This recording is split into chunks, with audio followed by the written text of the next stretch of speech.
Afternoon,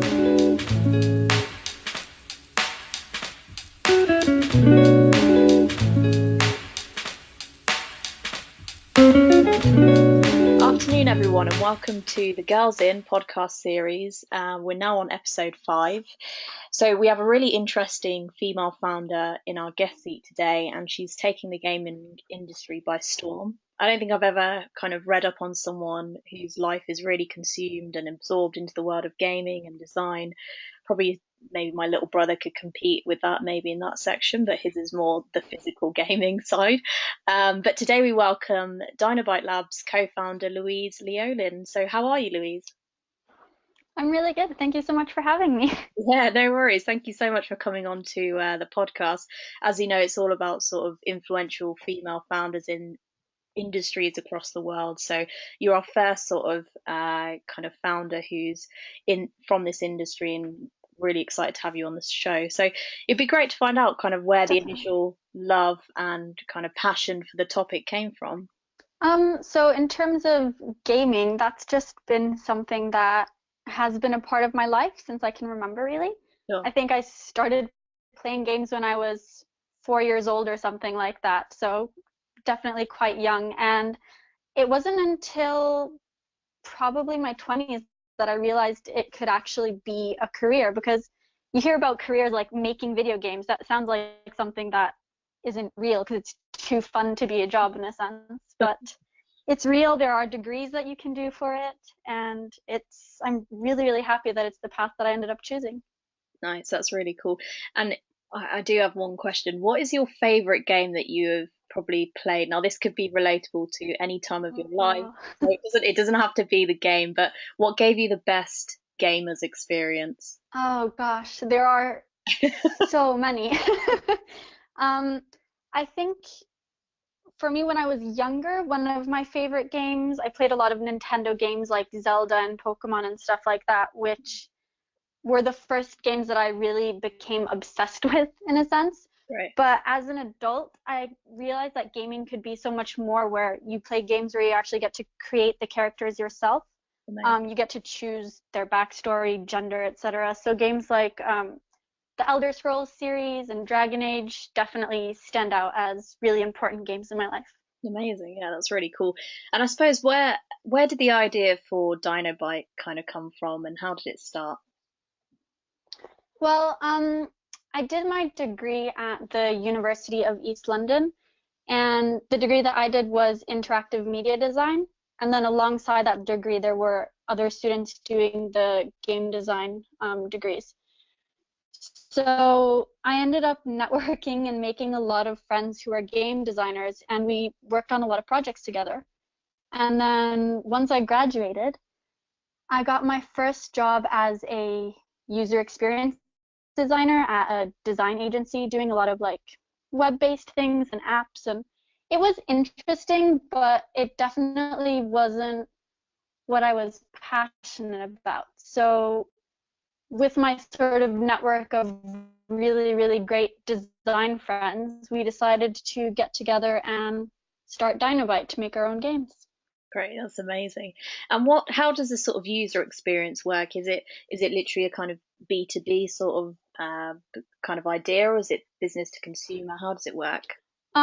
It's really interesting actually because it's kind of become this buzzword that companies use when they talk about user experience and user research, but I find that a lot of them don't know what the core of it means, which is just that you're supposed to try to get to know and understand your users, find out how they think, what they like, and how you can basically take your product and improve it to make it perfect for them. Right. And that's what I've user experience theories like emotional and how video games are marketed towards different genders because it's getting a lot better nowadays. But when I was at university, and even still now, there is a lot of gendered marketing where you see like these video game posters with female characters with giant, cleavages and are in bikinis and stuff like that. And it makes it very apparent that, they're trying to market their games exclusively to males, even though 50% at least of gamers are female. Wow. So the user experience aspect is just trying to kind of find out what exactly is it that is going to make your product appeal to and sell to whoever your target audience is. Sure. Okay, that's really good. And in terms of what's been kind of the most exciting project you've worked on when it comes to DinoByte, or it could be previous roles you've had as well? Um, I'd say that the most exciting project is one that is currently unannounced, Oh, cool. actually. But we're going to be, I think by the time this podcast goes up, it will most likely be announced, so you can check on our website. Amazing, yeah. But we're basically doing our first self-published game that is entirely for us. We've previously worked on games with other companies, which has been a lot of fun, but we really wanted to finally publish something that is made by our designers, our artists, our story writers, and get to give players the experience that we feel is missing in the market. So that's been really, really fun right now because we have a lot of freedom to do what we want. Because it's an indie title as well, and we're not worried about what the publisher wants and what the moneymakers want. We have a lot more freedom to, yeah, do what we want, tell the story we want, etc. Yeah, that's really cool. I mean, in terms of the sort of gaming industry and the sort of technology in and around London where you guys are based, I mean, how do you think it differs from other countries that you've sort of experienced? Do you think we're advanced when it comes to this industry, or do you think we're falling behind? I think that the UK is definitely advanced. A lot of the people that I network with and work with are working in VR, which is something that our company doesn't really deal with yet. But VR and virtual reality has become really, really big in the London scene lately. And I think that's something that's going to change gaming in a huge way. And this is coming from a person who was very skeptical in the past, because when virtual reality started being mentioned, I thought, oh, this is a gimmick, kind of like 3D movies was a gimmick. And then when I actually got to try it for myself, it just changes everything. Like, you really have to try it to understand it in a sense. It puts you quite literally inside of the game. So I think it's really interesting to see what these UK companies are going to be doing and putting out there. So I definitely think that we're ahead. Great. I mean, it's really interesting. So I work for a startup called AppDopt, and it's all about kind of user experience when it comes to learning technology. And it's interesting. A lot of our competitors are starting to bring in virtual reality. So Mm, even in the workplace, how you learn or how you're trained on a particular kind of software or something about the business, yeah. they're trying to incorporate that whole idea of kind of VR. I mean, it's a huge cost to it to do that kind of company wide, but I mean, what an experience to have that you're learning in virtual reality. It's so cool. Like, for Yeah. anyone who's experienced it, it is an amazing kind of way of playing a game, but also absorbing yourself into a world. Like I did Mm, like a flight simulator one, which was amazing, and then also I think it was a Minecraft one as well, which was really really cool. mm, So, I mean, in terms of kind of yeah. technology, and obviously, Yeah, and especially coming at it from a user experience point of view, it's so cool to see someone trying it for the first time. yeah, yeah, definitely, like their face when you're just literally looking at them, you're like, Sorry, I think the connection got a bit yeah, slow there. no worries. I was going to say when you kind of see their face for the first time, and they're fully enjoying it. Yeah, it's so cool to see. And seeing how people use it differently as well. Yeah, definitely. So, I mean, in terms of technology, you're kind of absorbed in the world of tech. How do you think technology around the world will sort of progress? I know it's such a kind of generic question, but I mean, you've grown up in a world where you've come from kind of Nintendo, so you've really seen a big kind of jump in technology, and I'm sure your world is kind of absorbed in tech as well. But where would you like to see technology go, and how it's kind of used, really? So I think for me personally, because I've grown up with this my whole life, I see that definitely for my parents' generation, the rapid growth of technology can be a bit overwhelming. Yeah. And a lot of people, including, for example, university professors that I've had, have almost been a bit anti-technology and anti-social media and all these things because they feel like it's isolating people. Like, you always hear people saying like, oh, we're just connected onto our phones all the time. We're always looking at a screen.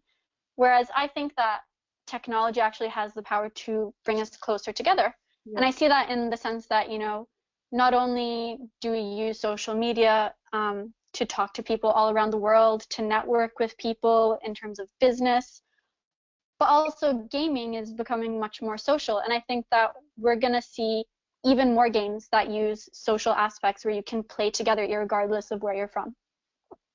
Yeah, I agree. I mean, just picking up on that kind of social idea of gaming, I mean, social kind of what it's achieved in terms of, I mean, I have a younger brother and sister who love games. I mean, my brother more than my sister, Mm. but he feels so connected with his friends. If anything, my Yeah. parents hate how connected he is because he's stuck in his room.